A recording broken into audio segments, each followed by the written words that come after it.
Hi, thank you for joining me for the August Tarotscope for Taurus.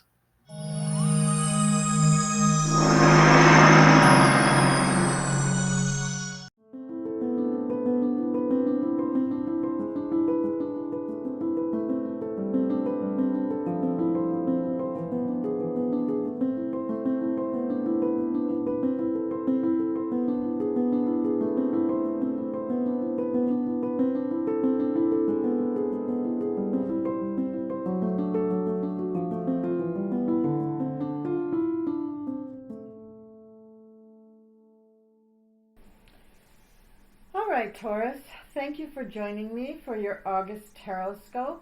I've shuffled the cards and I've laid them out.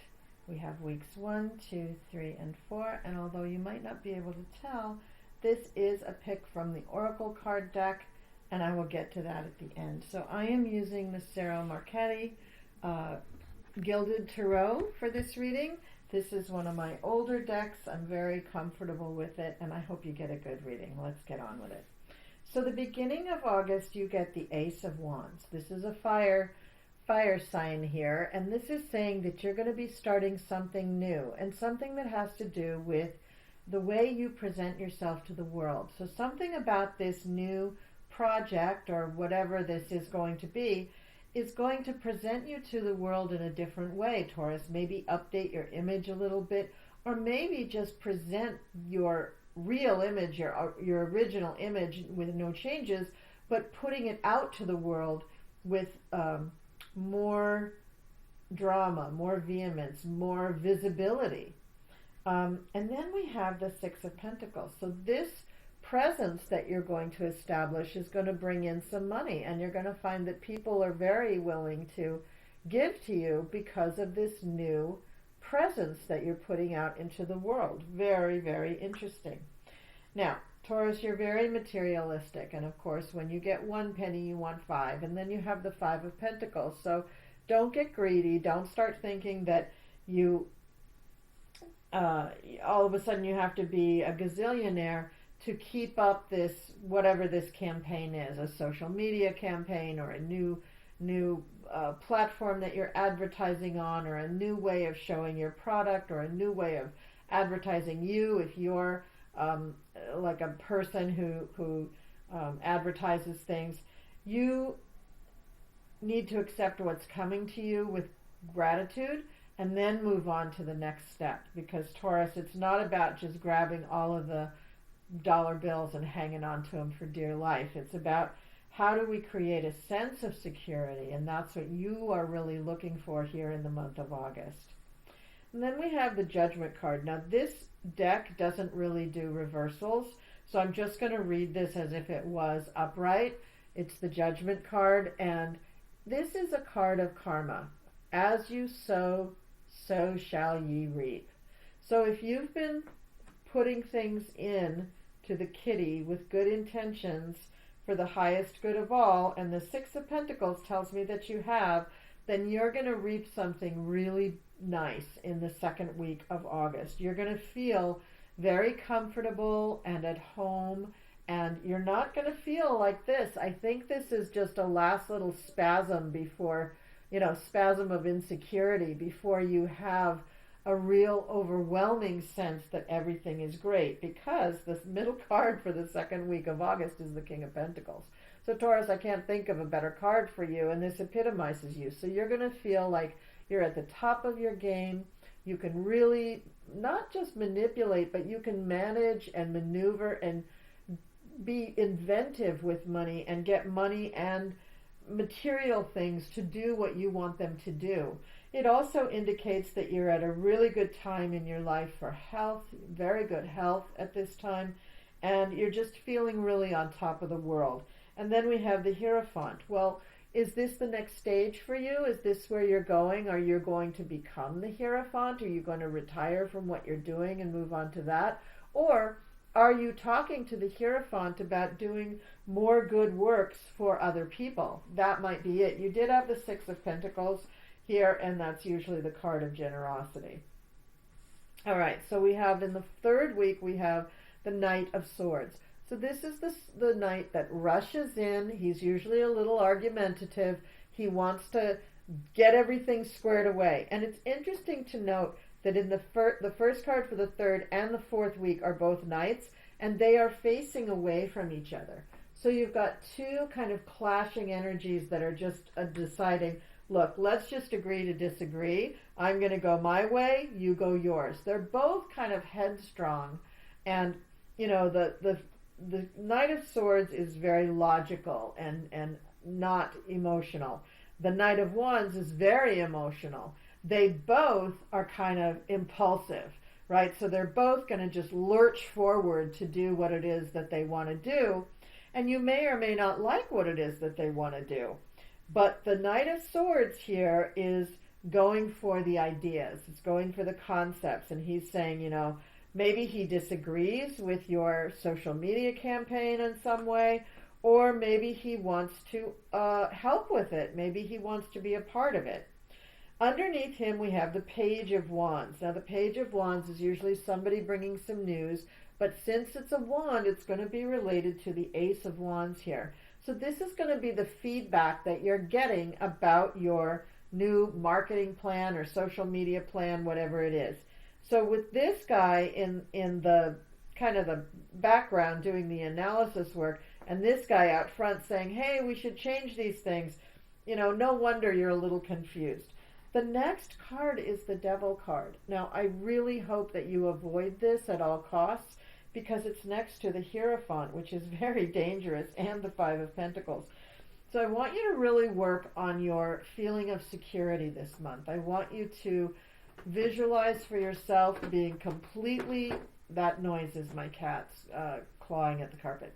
I want you to visualize for yourself being completely calm and confident about your security, your monies, your health, your home, your family. Just envision total security for all of them, all through the month. That will really help. And then this Devil card won't be so bad. But this is your baser instincts coming to the surface. This is also greed. This is also maybe somebody coming from the outside and tempting you with some things that might sound really good in the short term, but are really bad in the long term. So I really hope that you can avoid that Devil energy. And then we go to the top of the fourth week, where we have the Knight of Wands.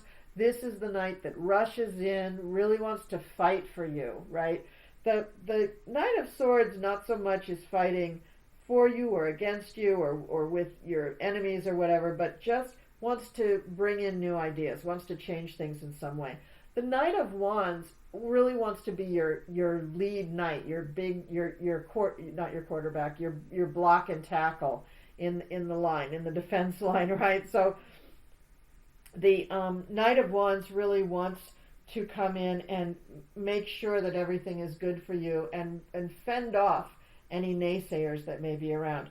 Then we have the Nine of Pentacles, which is a really nice card for a Taurus to get, because this is the card saying, yes, you're completely comfortable, you have plenty, you don't have to worry about material wealth. You're being taken care of. You've made your money, you've made your fortune.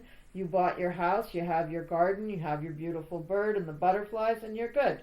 You don't have to struggle anymore. Now you can be creative with your money and do what the King of Pentacles wanted to do all along, which is to play with it, experiment with it, see how you can make it grow, see how you can manipulate money in such a way that it's a creative art and not just you trying to make a gazillion dollars. And the final card, again, I'm going to read it upright, is the Eight of Cups. And this means that you have choices. Now, the Eight of Cups is coming right next to the Devil, which I really like. So what I'd like you to do is, when you have these choices, walk away from the Devil and walk away from anything that doesn't really serve you in this month. Although a lot of these things really serve you. It's really a good month for you, Taurus, and it's really going to show you a lot of great things that you're capable of doing. And it's going to give you a lot of real-time rewards, which is really interesting. Now, the Oracle card that I pulled, I'm using the Queen of the Moon Oracle cards. Beautiful deck of cards by Stacey DeMarco. And this is the card number 1, Dark Moon, the Void. Pretty, right? Let's see what the void is all about.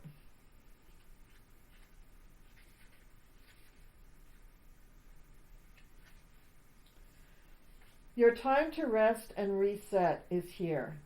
Release all that does not serve you. Stop resisting. The void is a time of possibility, not just darkness.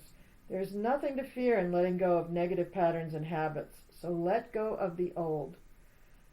Say to yourself, I freely release what I no longer need.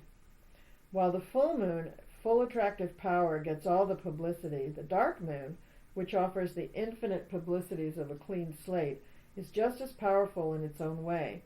The dark moon often looks just like a darker piece of the night sky, and in some cultures the way it appears harkens back to the idea of the void. It is a place of unknowable secrets, a state of everything and nothing, or a place to prepare or rest before moving on. To me personally, there is a relieving, restful quality about this darkest moon that allows pondering and decisions about what we can jettison before making fresh plans for the new moon, which is the next day. If you find yourself resisting the dark moon, it is usually a clear sign that you are being stubborn about letting go of something that is old and not serving you in a positive way any longer. Often that is a fear or pattern that was created to protect you in some way. However, now it is outdated, yet you are still carrying it or acting it out.